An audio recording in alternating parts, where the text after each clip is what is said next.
welcome to the B-Flow Show podcast. This is, of course, B-Flow coming at you here in a very, very secluded location, very in the backwoods of Athens, Georgia, buried in a well and reinforced with steel. I have my canned goods. I have my water filtration system. I am here to survive. Survive what? I don't know, but I know 2020 is going to be on some mad, wild, crazy stuff. And it's just around the corner. But I'm glad everybody's out there surviving. I hope you're having a great week or day or whatever time that you're listening to this. Could be next decade when you hear this podcast. Who knows? But I hope you're having a good one of everything. So today I'm just got a couple rants for you. I don't have really a super theme, but there's a couple of things I want to get off my chest. And one of these things is, if you're a fat boy like myself, you probably found yourself pulling up to a drive-thru with a large order. You don't even have to look at the menu. You just know you want a double down heart attack with cheese. I'll have a number one with cola, you say with pride and confidence. Your order is met with this question. This is the question. Will that be all? Okay, so first off, do you answer the question first and then keep ordering? You pause there. No, that won't be all. I only have an 80% blockage and I'm going for 100. So after you're done pondering if that's all it's going to be, indeed, you finally realize that you have one more on your list to order, and you'd also like a 4-piece chicken nugget. And again, the speakers, it says, will that be all? No, I'd like for you to stop asking me that question and making me feel like my presence at your workplace is an inconvenience. But since you asked, no, I would also like a chili dog and a milkshake. And you know what? Yeah, that's going to be all. And then, one time I went to Burger King. It was a drive-thru. It was the same Burger King. The lady on the speaker said that they were out of Whoppers. Pardon me, ma'am, but isn't this the home of the Whopper? Where I can have it like my way? Like, isn't this where the Whopper is supposed to be? I mean, I don't pull up to anywhere else expecting a Whopper. I don't go to First Financial Credit Union and go to the window for a loan and think that they're going to give me a Whopper. I don't go down to the Toyota dealership for a Corolla and then ask for a Whopper and they give it to me. I don't go anywhere else in the world for a Whopper sandwich. If you go into McDonald's and ask for a Whopper, they're going to just laugh at you because, they've heard that one 1,000 times probably. But, they're not going to give you a fucking Whopper because it's not there. It's not the home of the Whopper. Okay? So, why would I be going to Burger King? I mean, of course they have delicious chicken, whatever chicken sandwiches. They have like probably the 8th ranked chicken sandwich at the fast food restaurants now. You have the war between Popeyes and Chick-fil-A for number one, depending on who you ask. And then, you kind of go on down the line from there to McDonald's and whatever. And Burger King's on that top 10 somewhere. But, they have delicious chicken, but they're supposed to have a Whopper because it's the home of the Whopper, y'all. I mean, how the hell are you out of Whoppers, Burger King? I don't understand. So the Burger King I did this at, it happened to be like 100 feet from a grocery store. Can't you just go in there and buy some ground beef? Not once have I ever been to a Subway and asked for a sub, and they were like, nah, we're out of sandwiches, you know. How do you run out of Whoppers? Did the mayor declare that today be Whopper Day, where every citizen in the town gets a free Whopper? And I just like showed up late to the party, you know? Like, what? Did the manager mess up the food order for the week? Hey boss, we're running low on Whoppers. No worries, Jim. I'm going to order 15 cases of lettuce. Suckers. I'm not getting any more Whoppers for these people out here. What do you think this is, Burger King? So another time I went to this same Burger King. Yeah, I'm not going to give you the address of the one. I don't like getting people in trouble. I am that guy that sometimes will do that survey if it helps somebody. That survey on the receipt where you get a free Whopper McNugget sandwich if you do a QR code or tell the bell, what they want to hear. That Tammy's doing an excellent fucking job in the dining room, and she met all your Taco Bell needs. She gave you extra sour cream when you asked. It's good to do that for employees, and I do every now and then. So I'm definitely not going to get this place in any trouble. But at this same Burger King, I pulled up again. I'm like, hey, or they're like, welcome to Burger King. The typical drive-through thing when you go up to the speaker, and they're like, hey, welcome to Burger King. We don't have any French fries or tater tots. And, I was just there to get my plain Whopper combo with cheese. And, that normally comes with fries. So I'm like, well, I want a combo. So what can I get in a combo instead of the French fries? After several seconds of silence, like she wasn't expecting me to question the great potato and onion ring famine of 2019. She asked her manager the same question I asked her, and he answered that the replacement should be cheesy tots. Okay, all right, now we're in business, let's do that. So I pay, and when I get to the window, I'm told to park in the parking spot. That first parking space that they have right there reserved for when they're not quite fast enough at the fast food place and they have to like stack customers. And she told me to park up there. The food will be brought to me, and I'm the only car in line. So there is nobody there. This Burger King looks like a ghost town. And, I have to pull up in this express. Sir, I'm going to have to cook these potato tots. I'm going to have to peel the potatoes and kill the cow. And, we have to do a slaughter before we can get this Whopper to you. Maybe they had just stocked back up on the Whoppers. But, I'm the only car in line. Whatever. I park. Now, I'm not an asshole usually. Most of the time, I've been in retail and customer service for about a decade, and I understand the struggle of people's unsavory demands and ridiculous requests. People are sometimes impatient and expect too much from other human beings and have a terrible attitude when things take a little longer than normal. I know that things happen, human error and thing, it's a thing, and sometimes just work is hard. So I make sure I wait at least 20 minutes, which is more than gracious for fast food. Nobody had come out to deliver my food yet, so something has to be wrong, right? So, and again, there's no other customers besides me. There's no one at the drive-through, no one in the dining area. And I feel, when I walk in, I feel a little bit like John Tafford from Bar Rescue, ready to help save this franchise.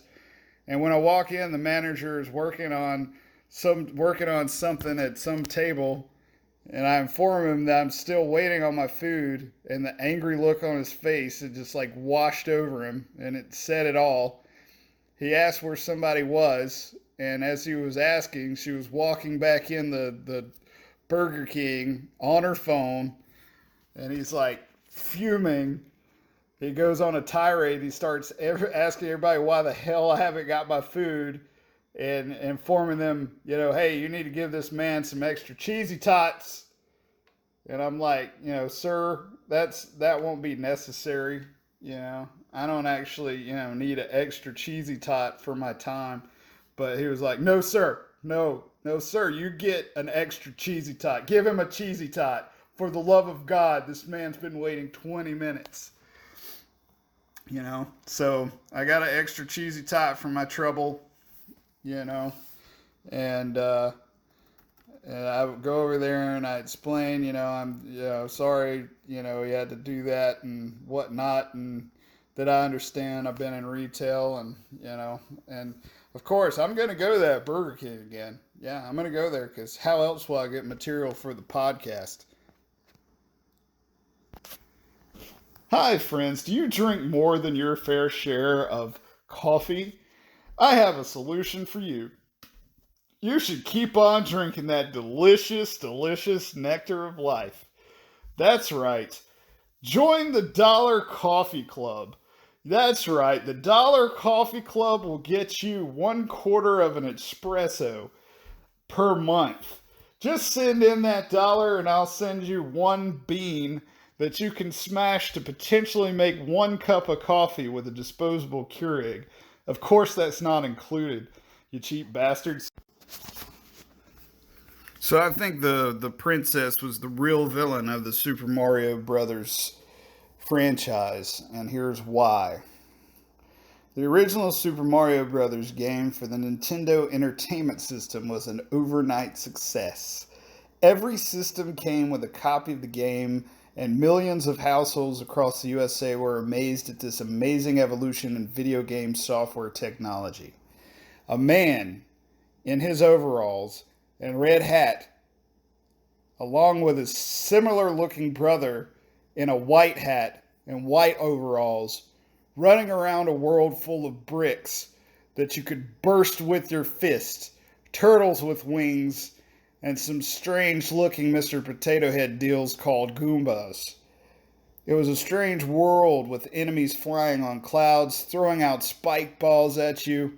A world where you jump to avoid holes that will lead to your death, but not for long, because you have extra lives that you could cash in and just keep on trucking.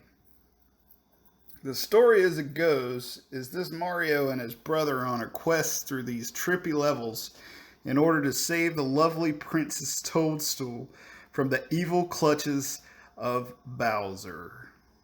Mario bounces and stomps through several levels before entering into a castle.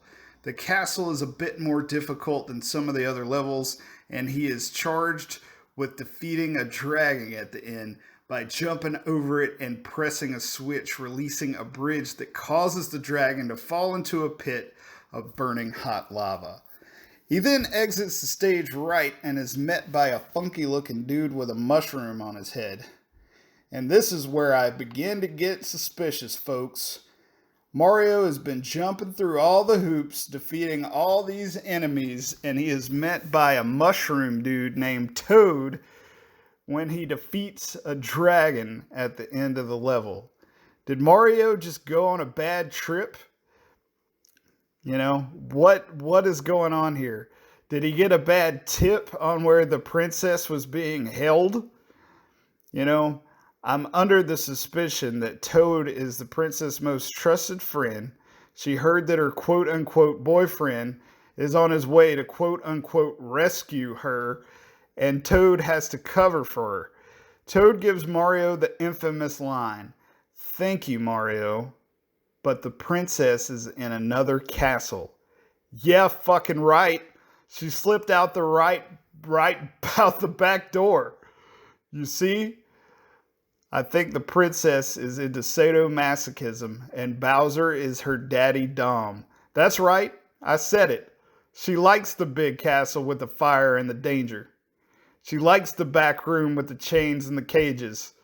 Mario is coming to save her, but several sequels later, you would think that she would start to beef up her damn security in the old Mushroom Kingdom. She's a princess, and how fucking hard would it be to kidnap a princess of a country? Especially if she'd already been kidnapped already, for Christ's sake. I think the princess gets lonely in that big castle and decides to sneak out to see old big bouncy ball Bowser. You see, Mario's the friend zone guy. Always trying to come to the princess's rescue when she knows exactly what the hell she's doing. She's keeping Mario at arm's length, and when he tramples over a few levels, she gives him the time of day for a little bit. But then she begins to tire of the normal domesticated life and has to go back to what really makes her go-kart race. Fire, brimstone, and bullet bills all over her face. Luigi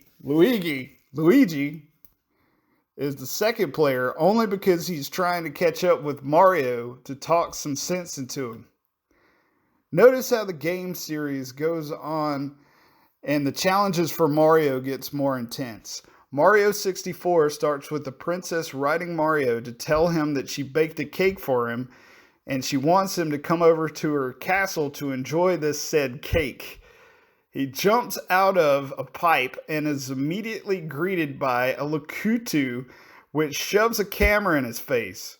And just remember, a Lakutu is a critter that floats around on a cloud. This thing is basically recording Mario's every move throughout the entire game. So, Mario enters the castle. There's no sign of the princess, as usual. And Bowser says through an intercom or by some means of telepathic communication that nobody's home. Ha ha ha ha. Blah ha. Evil laugh. Now Mario spends the rest of the game collecting stars and keys by jumping in paintings and obtaining several stars through sometimes ridiculous, stupid ways. This seems just like another troll by the old Princess Toadstool. And don't forget that this one was all caught on tape for her own sick enjoyment. Furthermore, let's look at her name. Princess Toadstool. Depending on who you ask, mushrooms do make a great pizza topping. But remember that her friend Toad has a red mushroom hat with white spots. Red mushrooms with white spots. This is the mushroom, the toadstool, that the Mushroom Kingdom is most famous for. And it's one that is synonymous with synonymous with the princess's name. The mushroom shares a striking resemblance to the Amanita muscaria. That's right, folks. Write that down in your journal. It's a toxic mushroom that causes severe mental and intestinal disorders. Princess Toadstool is a toxic person. She's toxic poison to Mario. And the fact that he keeps chasing her year after year after year, castle after castle, prove himself over and over again, only to be unaware of this truth. The princess is just not that into him. And she loves the attention of the lowly plumber. And she gets her jollies by pretending to be in trouble in order to be rescued. And I rest my case. Hi friends, do you feel like you just never have enough butter? You eat a stick a day and you just wonder where it went? You put it on your pancakes, you put it on your waffles, you put it in your gravy, you put it under your Christmas tree. You get a whole tub and wonder where it went. Well, you should probably check to see if your son has a butter fetish. All right, that's going to do it for this episode of the B-Flow Show podcast. Hope everybody enjoyed. Make sure, please make sure, I am begging you for the love of Pete, whoever Pete is, I'm begging you, like, subscribe, share, with your mothers, your fathers, your baby mamas, uncles, cousins, brother, sister. Please, I'm begging you. Really. I'm trying to get like 1,000 subscribers. I'm trying to quit my job and become an entertainer. I'm trying to live the life of a rock star. Not really, but it'd be appreciated. The goal is 1,000 subscribers this coming year. So please help me achieve that goal, and I will get you a cookie. Like, you can hold me to that. I'll find an Oreo or something.